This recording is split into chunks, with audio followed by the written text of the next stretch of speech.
बिस्मिल्लाहिर्रहमानिर्रहीम। अस्सलाम वालेकुम। आज हम लोग बनाने लगे हैं कीमा फलियाँ। ये एक सीज़नल सब्ज़ी है जो थोड़े ही टाइम के लिए आती है और बहुत से लोग इसको बहुत शौक़ से खाते हैं।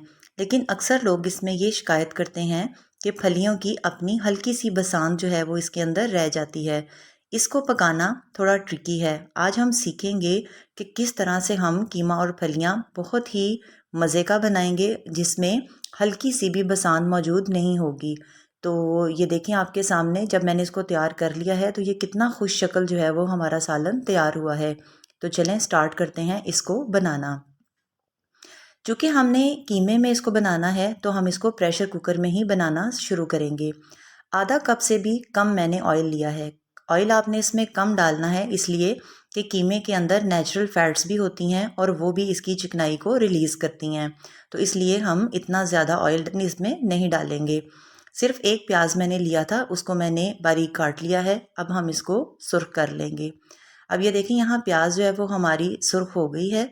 तो अब इस वक्त अगर आपको लगे कि प्याज हल्की सी नीचे लगने लगी है तो आप इसके अंदर थोड़ा सा पानी शामिल कर दें और पानी शामिल करने के बाद हम इसके अंदर जो है वो लहसुन और अदरक का पेस्ट जो है वो डालेंगे।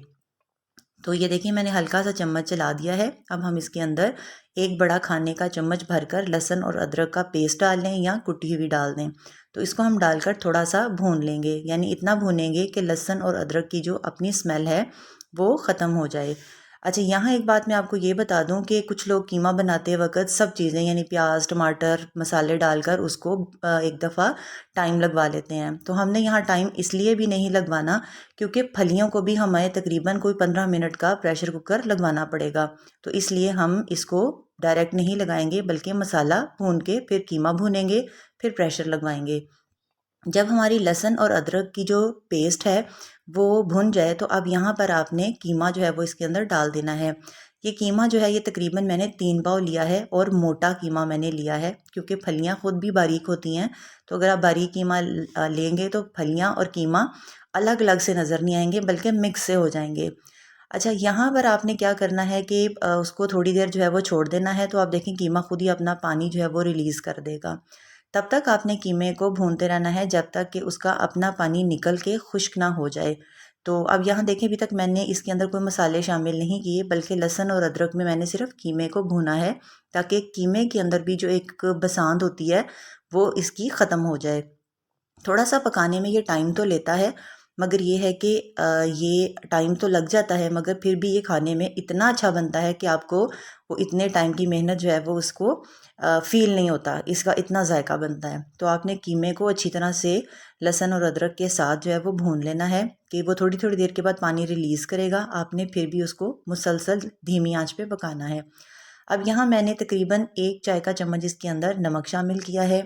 1 ही चम्मच मैंने इसके अंदर लाल मिर्च का पाउडर शामिल किया है और आधी चाय की चम्मच जो है वो मैंने इसके अंदर हल्दी का पाउडर जो है वो शामिल किया है। धनिए का जो पाउडर है फिर हमने वो ले लेना है, वो इसके अंदर हम लोगों ने 1 टीस्पून भर के डाल देना है। ये छोटी चम्मच मेरे हाथ में थी तो मैंने 2 दफ़ा डाला है, ये 1 ही चाय का चम्मच बनता है। फिर आपने ज़ीरा जो है वो ले लेना है, ज़ीरा साबुत ही आप डाल दें, वो भी आपने तकरीबन हाफ़ टी स्पून इसके अंदर डाल देना है। अब आपने फिर से इसको भूनना शुरू करना है कि अब आपने ये कोशिश करनी है कि जो हमारे मसाले हमने ड्राई वाले शामिल किए हैं वो कीमे के अंदर अच्छी तरह से मिक्स हो जाएं और भुन जाए और कीमे की जो रंगत है वो बड़ी प्यारी सी हो जाए। अब आप देख रहे हैं कि इसके अंदर ऑयल आपको इतना ज़्यादा नज़र नहीं आ रहा। जब हम प्रेशर कुकर इसको लगाएंगे तो ऑटोमेटिकली जो इसके कीमे की अपनी नेचुरल फैट्स होती हैं वो निकलेंगी और जितना हमें हल्का सा ऑयल इसके अंदर चाहिए होगा वो अपने आप जो है वो बन जाएगा।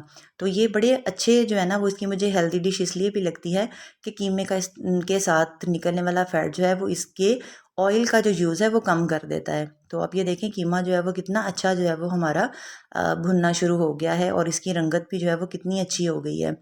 यहाँ जब कि कीमा अच्छी तरह भुन जाए तो अब बारी है इसके अंदर फलियाँ शामिल करने की। फलियाँ ये जो मैंने ली हैं ये निकली हुई मैंने ली थी और ये तकरीबन आधा किलो से तो कम है लेकिन 1.5 पाव से ज़्यादा हैं। तो आप इसको तकरीबन आधा किलो का ही अंदाज़ा रखें। तो ये जो अब फलियाँ हैं इनको हमने कीमे के साथ भूनना शुरू करना है। असल जो भुनाई इसकी है वो अब शुरू होगी।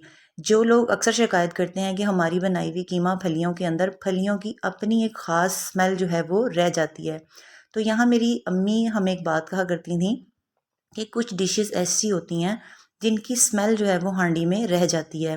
तो ऐसी डिशेस की जो शिकायत है उसको दूर करने का सिर्फ यही तरीका होता है कि इसको आपने ढक कर नहीं पकाना, यानी आपने मुसलसल चम्मच चलाते हुए बुनाई इतनी अच्छी करनी है और ढक्कन नहीं लगाना, क्योंकि जब आप इसका ढक्कन बंद कर देंगे तो जो इसके निकलने वाली स्मेल या जो इसकी तलखी होती है वो इसके अंदर ही रह जाती है। ये जैसे जैसे बुनाई होगी इसके अंदर से जो स्टीम निकलेगी वो इसकी तलखी को और इसकी स्मेल को ख़त्म करती जाएगी। तो अब आपने बहुत तसल्ली के साथ इसको इसकी भुनाई करनी है। फलियाँ भी अपना कोई बहुत सा पानी जो है वो रिलीज़ नहीं करती हैं, लेकिन चूँकि ये मैंने निकली हुई ली हुई थी और फ्रीज़ की हुई थी तो थोड़ा बहुत पानी इसका बाहर आ ही जाता है। अच्छी तरह भुनाई करने के बाद मैंने 3 मीडियम साइज़ के जो टमाटर लिए थे उनकी मैंने पेस्ट बना ली है। अब इस पेस्ट को भी मैंने ये कीमा और फलियों के अंदर जो है वो डाल दिया है। अब आप देखें, क्योंकि जो टमाटर हैं वो भी अपना अच्छा खासा पानी रिलीज़ करते हैं, किसी भी आपने पॉइंट के ऊपर इसके ऊपर ढक्कन जो है वो बंद नहीं करना। जो चीज़ें भी आपने इसके अंदर डालनी हैं उसकी भुनाई आपने मुसलसल जो है वो चम्मच हिला के ही करनी है। देखिए यहाँ पर टमाटरों ने भी अपना पानी निकाला था, जो वो सारे का सारा मैंने इसकी भुनाई कर कर के इसके अंदर ही एब्ज़ॉर्ब कर दिया है। यानी इतनी भुनाई अच्छी मैंने की है कि टमाटर जो मैंने डाले थे वो इसके अंदर बिल्कुल यकजान हो गए हैं और उनका जो पानी है वो बिल्कुल ख़त्म हो गया है। बुनाई आपने बहुत ही अच्छी करनी है ताकि इसकी जो स्टीम है वो निकलती रहे और इसके अंदर स्मेल ना बने। अब ये तकरीबन 1 कप भर के मैंने दही लिया है और आप ये चीज़ ज़रूर अपने ज़हन में रखिएगा कि कीमा फलियाँ मज़े का बनाने के लिए और उसका दाना जो है वो अच्छी तरह नरम करने के लिए ज़रूरी है कि इसमें दही का इस्तेमाल अच्छा खासा किया जाए। तो 1 कप भर के जो है वो मैंने दही लिया है, वो भी मैंने इसके अंदर डाल देना है। अब दही भी अपना पानी रिलीज़ करता है तो आपने फिर भी इसके इतना ज़्यादा इसको भूनना है कि दही का पानी भी जो है वो भी खुश्क हो जाए। और इस पॉइंट पर भी आपने इसके ढक्कन को खुला ही रखना है, यानी आपने बुनाई इतनी ज़्यादा इसकी करनी है कि इसकी जो स्मेल है वो हर तरह से जो है वो ख़त्म हो जाए। अब यहाँ पर आपने इसकी बुनाई जो है वो मुसलसल करनी है, चम्मच चलाते रहें, साइडें जो है वो अगर उसके ऊपर आपका वो सालन लग भी जाता है तो उसको चम्मच की मदद से जो है वो नीचे आप उतारते जाएं और इसकी बुनाई करते जाएं। अब ये देखें कि थोड़ी देर के बाद जो है जो दही का अपना पानी था वो भी काफ़ी हद तक जो है वो खुश्क हो गया है। तो यहाँ पर भी जो है बस सिर्फ ये ख्याल रखना है कि हांडी नीचे लगने ना पाए, वरना उसकी अपनी ही एक स्मेल हांडी में आ जाती है। भुनाई आप लोगों ने तकरीबन मीडियम हीट पर जो है वो मुसलसल करनी है। तो ये देखें अभी जो है वो पानी भी उसका हालांकि दही का खुश्क हो गया है, लेकिन इसके बावजूद मैं इसको अभी भी अच्छी तरह भून रही हूँ। ये आपको ख़ुद हांडी की जो एक स्मेल है वो बताएगी कि इसकी बसांत ख़त्म हो गई है या इसको मज़ीद भुनाई की ज़रूरत है। तो आपने मुसलसल इसको भूनना है। अब जब आप देखें कि इसका पानी भी अच्छी तरह खुश्क हो गया है तो अब यहाँ पर इसको गलाने के लिए हमने तकरीबन 1 बड़ा ग्लास पानी का भर के जो है वो डाल देना है। तो तकरीबन 1 या 1.5 ग्लास जो है वो इसके अंदर हम पानी डालते हैं और फिर हम इसको प्रेशर कुकर लगा देंगे। प्रेशर की सीटी जैसे ही चलना स्टार्ट हो आपने 15 मिनट का टाइम नोट कर लेना है। 15 मिनट के बाद जब आप इसको खोलेंगे तो आप माशाल्लाह इसकी रंगत देखें और इसका ऑयल देखें कि इसने कितना अच्छा जो है वो ऑयल रिलीज़ कर दिया है और इसकी रंगत कितनी अच्छी है। लेकिन अब यहाँ पर भी आपने ये नहीं समझना कि ऑयल निकल आया है तो हांडी हमारी तैयार हो चुकी है। सिर्फ एक दफ़ा ये चेक कर लें कि क्या फलियों का जो दाना है वो गल गया है, और ये माशाल्लाह बहुत ही अच्छा गल चुका है। यहाँ पर आपको वो लाल रंग का ऑयल भी नज़र आ रहा होगा, लेकिन ये भी इसकी अलामत नहीं है कि ये अच्छी तरह भुन गया हुआ है। अब जैसे ही चूल्हे को दोबारा चलाएंगे तो एकदम से इसके अंदर से फिर थोड़ा सा पानी जो है वो बाहर आएगा। यहाँ आपने दोबारा फिर इसको भूनना शुरू करना है, यानी जब तक कि आपको ये ना लगे कि ऑयल खालिस ऑयल जो है वो बाहर आ गया है जिसमें पानी ना हो, तब तक आपने इसको भूनते रहना है। तो वैसे तो ये जो है तकरीबन हमारा इस वक्त तैयारी के मरहले पर है। कुछ लोग इसको थोड़ा सा ग्रेवी वाला भी पसंद करते हैं, कुछ ज़्यादा ड्राई। तो आपकी मर्ज़ी है कि आपने कैसे बनाना है। अब आपने इसके अंदर गरम मसाले का पाउडर भी शामिल कर देना है, थोड़ा सा और इसको हिला लेना है। कुछ लोग ऐसे भी शौक़ से खा लेते हैं, लेकिन मेरे घर में थोड़ा सा और इसको ड्राई करके यानी भुना भुना पसंद किया जाता है। तो मैं इसको थोड़ा और भून लूँगी ताकि ये थोड़ा ड्राई और हो जाए। अब यहाँ पर मैंने धनिया की पत्तियाँ और जो हरी मिर्चें हैं ये मैंने काट के इसके अंदर डाल दी हैं और फिर से मैं एक दफ़ा इसको थोड़ा सा हिला लूँगी। अब देखिए मैंने ढकना एक दफ़ा भी नहीं लगाया, किसी भी पोजीशन पे मुझे नहीं लगा कि इसको कोई इस तरह के दम लगाने की ज़रूरत है। तो यहाँ पर ही भूनते भूनते ही ये देखें इसकी कितनी अच्छी रंगत जो है वो हो गई है। अब इसी पोजीशन पे हम इसको अपने डिश में निकाल लेंगे। इतना अच्छा ये हमारा सालन तैयार हुआ है।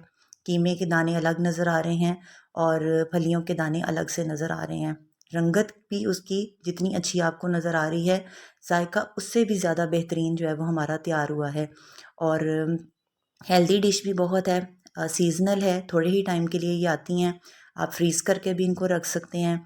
पकाना भी इतना कोई मुश्किल नहीं है। असल चीज़ सिर्फ़ इसकी वो है कि आपने बहुत ही इत्मीनान के साथ इसकी बुनाई करनी है। ये देखें ऑयल जो हम चाह रहे थे कि खालिस ऑयल जो होता है यानी कि रेड ऑयल निकल आए, तो वो आपको इसके एजेस के करीब जब मैं कैमरा लेके जाऊंगी तो आप देख सकते हैं कि इसने ऑयल भी रिलीज़ कर दिया है और बिल्कुल इतना ज़्यादा ऑयल नहीं है कि जिनको हम ये कहें कि ये हेल्थ वाइज जो है वो हमारे लिए कोई नुकसानदेह है। तो इतनी अच्छी बुनाई करने के बाद देखें कितना बेहतरीन हमारा सालन जो है वो तैयार हो गया है।